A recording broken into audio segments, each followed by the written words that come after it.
Hello and welcome back to All the Mods 9. I apologize for the wait in between these episodes. I realize that I'm probably going to have a long wait between these episodes, actually. I've been sick. I've been resting up. I haven't played this game in like 3 days since I posted the last episode. So, sorry about that. I'm hopefully rested up enough to play a little bit. And I do want to hop into some newer things, but I do want to really quickly say thank you. We hit 100 subscribers. It's the first milestone for the channel, and I absolutely love it. Thank you. Moving on, enough about the channel. In this episode, my only plan is to hop into Gregtech and get as far as I can. That's all. I was originally gonna finish off the Dimensional Seed and start working on the Philosopher's Fuel, but I'm gonna save those for probably next episode, because I think what I want to do now is I literally just want to get at least LV done, and maybe start MV, and hopefully this goes well. Yeah, I'm not sure how well this is gonna go, and I don't know how edited this video is gonna be. I'm trying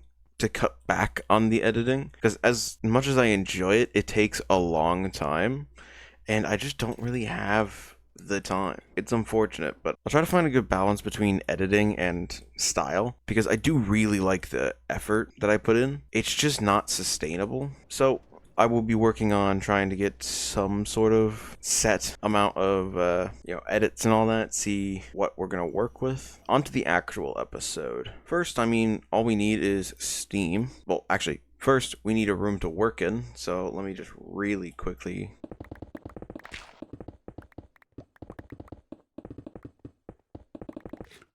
Alright, I am back from building a little extension down here. You may see flat wall, but instead there's actually stairs that go down back around into this long corridor that I'm planning on filling up with rooms. But if I run all the way down here, I have this little central area and the first Gregtech room, basically what I want it to look like. Over here I have a temporary setup with a steam boiler and just a bunch of tanks so I can fill up, and a bunch of the steam machines. The whole purpose for this setup is just to get me to the first stack of electronic circuits. That's all. And it's just monotonous. I haven't done anything yet, but I'm about to start. This is the recipe for the circuit, and it's really annoying. It's a lot of microcrafting. I'm just gonna really quickly do a little montage of this, but for me this is going to be easily at least an hour and a half to get this first stack done, because it just takes so long. But I will be back when I have that first stack and I'm ready to start setting up LV machines. The actual star of the show here. A big part of Gregtech is actually diving in and just looking for whatever recipe you can actually make, because Gregtech likes to loop in on itself. So when you get higher and higher tiers, you get better recipes. So you have to find the recipe you're supposed to do at your tier. And it's probably one of the more tedious things to do in Gregtech. And I can't imagine playing Gregtech without JEI, or Applied Energistics for that matter. Alright, I'm down below again, and I have actually already crafted up all of this. A lot of this was really just microcrafting, and I think one stack should be enough until we get the assembler, because the assembler is at the top of my LV machines list. So really quickly, let me just craft up the first stack of LV circuits. There we go. That is, the Steam Age is 100% completed, except for the optional quest, but I'll do these at some point. I do want to 100% the game, so we are going to have to do Blue Skies, which I'm thinking is going to come up soon, because I really do want to try this out, because I've never played with Blue Skies. It looks cool, really cool. But for now, let's move on to the LV Age, where I don't have much experience with Gregtech. I'm actually currently just following the quest book. I don't really care about ore processing too much. It's really slow and there's not point in me getting it right now. You can change RF into EU. That's nice. This is really nice. That lets me centralize power. That's really nice. I love that. It does seem like I'm gonna need a centrifuge, basic assembler. Oh, and these are here. This is a lot more microcrafting. And I'm gonna need an LV alloy smelter. Alright, well, again, I'm gonna be back once I've crafted up all these things. Again, just to reiterate what I said over the little montage there, is a lot of this is just, microcrafting with resources we already have. Wires are just wire-cutted plates. That's it.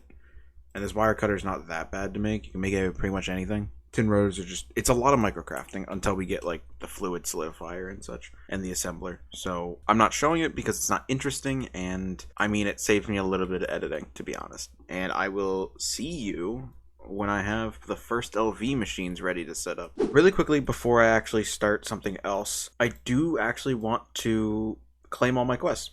I was gonna do this and then forgot when I was editing it, so let's just really quickly do it. It doesn't look like a lot of... This looks like a lot of nothing. LV machine hole is probably the best thing here. 8 more circuits isn't too bad. But yeah, no, a lot of this is kind of meh. Alright, see you back again. Alright, first thing I need for sure is this 1 amp converter, which should let me convert FE into EU, hopefully. And I'm missing a red ally cable. I've spent a very, very long time trying to get all this stuff sorted. Especially this rubber takes forever, but that should be the energy converter done. If I put this, I don't know, here. I'm confused on which part of this is which. And the compass isn't exactly helpful. Most of these are empty. What I think it does is it accepts energy from the red side. So if I don't have points on me. The assumption is I can hook up tin cable to here and then have these connect to machines. And this is where the actual energy goes in. Okay, maybe that's not right. Maybe it needs a machine attached to it. I don't think Gregtech explodes in this pack. Centrifuge is going to be my first one. Don't blow up. Maybe it's just incompatible with the flux point. I know exactly what I'm doing wrong.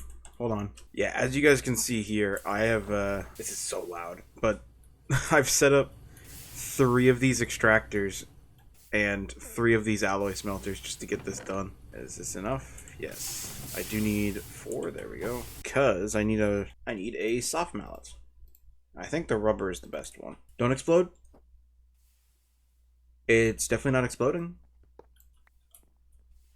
which is a good sign. Why can't it connect? Oh my god, I've not seen this before. What? This looks so different. Oh, you can disable it in the...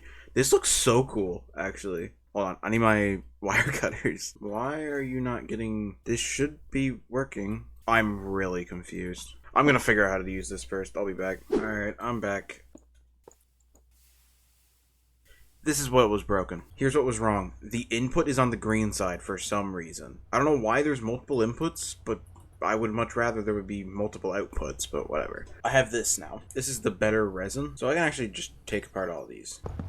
Now, this is something I'm probably going to passive glue, because this is actually used for a lot, as far as I know. Yeah, it's used for quite a few things, especially like resistors, resin printed circuit boards, which I think is the next... No, that is going to be needed for the LV, so we're going to want to automate that as well. This is going to give us both glue, rubber pulp, and some plant balls, which is not as useful. You can get it for... You can use it for biochaff, which I believe is used for... Yeah, biomass and stuff. But yeah, this is the basic setup. Probably gonna make 2 more centrifuges here, but for now this is enough. Let me get this set up, and I'll get, I think, 2 more of you, because I'm gonna need much more rubber pulp. What I need to get is these rubber ingots. All right, I'm gonna come back when I have what I need for the next update, but I don't know. I'll see you then. And here is the chemical reactor done, and this is the fluid solidifier. And I'm going to really quickly set these up. Throw a rubber sheet in there. This should be producing us plenty of rubber sheets. And it doesn't look like we're keeping up on the power front. But that just means I have to craft another one of these, really. But yeah, no, this is basically almost automated glue, rubber sheets, and plant balls. Not a little bad setup. It's pretty small. I do have to input sulfur dust. But I believe this recipe is actually... This recipe in the chemical reactor, yeah, it's 1 sulfur to 9 rubber. So 3 stacks of sulfur is going to last, I think, 27 rubber dust. So this is plenty for now. We're getting rubber sheets, which is really nice. That's what we need. This was a big problem for me, was these were really expensive. Because we basically, before, we only had the alloy smelter recipe. So we were costing 2 rubber ingots in these. So we cut it in half, basically. And we upped our production of rubber, because before it was 3 rubber pulp to 1 sulfur. And that would give us an ingot, where this gives us like 5. So incredibly handy. This setup is pretty nice, actually. To just quickly recap what I've done here. Input on the bottom. does nothing over here. So output blacklist rubber pulp underneath this centrifuge. That will make the plant balls go into this chest. This is just upgraded. This is just outputting the sheets into the chest as well. This chest up here is just putting the resin into the centrifuge. This is whitelisted rubber pulp, taking the rubber pulp from the centrifuge into the chemical reactor. And up here we just have a chest of rubber pulp, what we had left over, and then all we have to do is input sulfur every so often. But this can be actually changed into an output for sulfur dust that's auto crafting on the AE2 system, just to keep this set up. And all this is powered by one energy converter, which is actually keeping up fairly nicely. But yeah, no, this is a nice little tiny setup. Next I want, I guess, the wire mill. For the wire mill, I am going to need another energy converter, so we'll grab that. And I do have these motors on autocraft because a lot of them you can just do manually. We'll throw that in, and that is the wire mill done. And I didn't leave a lot of space. I wish I could move this over now, but whatever. We'll put you right here. That way I'll explain the room this way. I will throw a tin cable there, throw a machine there, left my wire cutters, and I'll just connect it there. Soft mallet here. I will actually throw you in the middle here. Hopefully this keeps up. Yep. And the wire mill is now completely set up. I'm not going to put upgrades on this because there's not really a need to. And yeah, that should just allow me to put wires in. Go for a stack of tin ingots. Throw it in here. And yeah, this will go from tin ingots used to be, we'd press them into a plate at 1:1, and then we'd wire cut it at 1:1. So it was 1:1. And it took another step. Now it's 1:2, I think. In the wire mill, yeah, it's 1:2. So this is a very handy thing. Also saves my wire cutter some durability. So that's also nice. I'm really glad I got this set up because while this is not exactly progress towards the ATM star, it is going to be needed for the Greg star. So eventually I'm going to need it, but man, I'm not looking forward towards this Greg star. I think the goal for this episode, I did say before I wanted to get started in MV. I think all I want is the assembler recipe for these LV circuits. So the doubling of the circuits. Liquid tin, so I want the fluid extractor. Wire mill is done. Resistor can be made in the assembler as well. In order to get this 1:2 LV, I actually need the circuit assembler, not the assembler. And this, we're not getting today. This requires MV, so I'm not sure. I might just hook up all this stuff to AE2 and get it good for auto crafting, but I don't know what I'm gonna do here. This is a good process to keep going. This will be taken down at some point. A lot of this is useless now. I'll take this down once I know for a fact I'm not gonna need Steam stuff anymore, so I'll leave that for now. I'm actually gonna go take a little break, and I will be back once I realize what we're going to do next. So I'll see you then.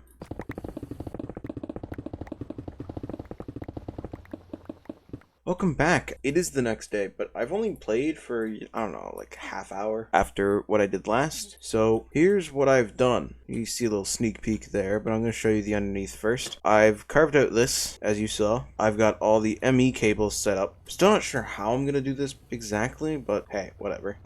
I do have this dense cable, PDB tunnel here, dense cable coming up because I actually do need a lot more channels than I realized. Got one coming up to this pattern provider up here, if I go up here. Finally show you what it looks like.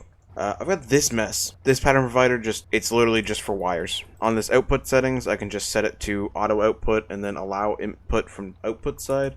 So this just goes into it, and when it's done, it pumps right back out into the pattern provider, completing the craft. Super simple. Gotta love Gregtech. Now this whole monstrosity here is not exactly my best work, but hey, it works. Let's start from the beginning. This cable is exporting sulfur essence and slime pearls into this crafter, which is crafting the slime pearls into slime balls and the essence into sulfur dust. The sulfur dust is being piped out into a drawer that holds 2K, so we're at capacity. And this furnace is actually auto inputting from the top, taking all the slime balls, melting it into sticky resin, and also storing it into a drawer here. And both of these are, if I go down again, connected to the AE2 system on an ME storage bus.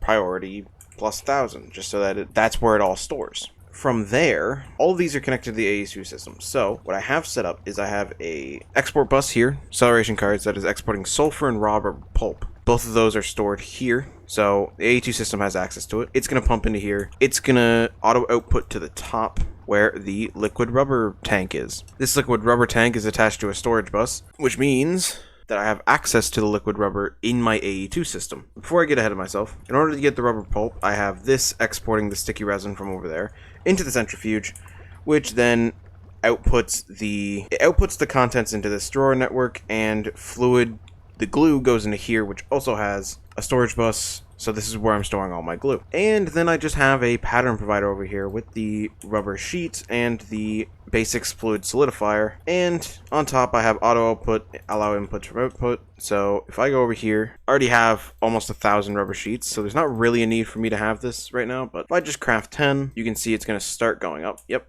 And that's because this outputs the liquid rubber. You see, it only outputs 144 liquid rubber into this per sheet I need, which is exactly the recipe. When making this recipe in the pattern, make sure you take out the casting mold, because otherwise it's going to want to output that for each time you want to craft it. Make sure you remove that from the pattern. This is a nice little setup. This is pretty much passive rubber, which I'm going to need for a while. And yeah, no, this is a nice little setup.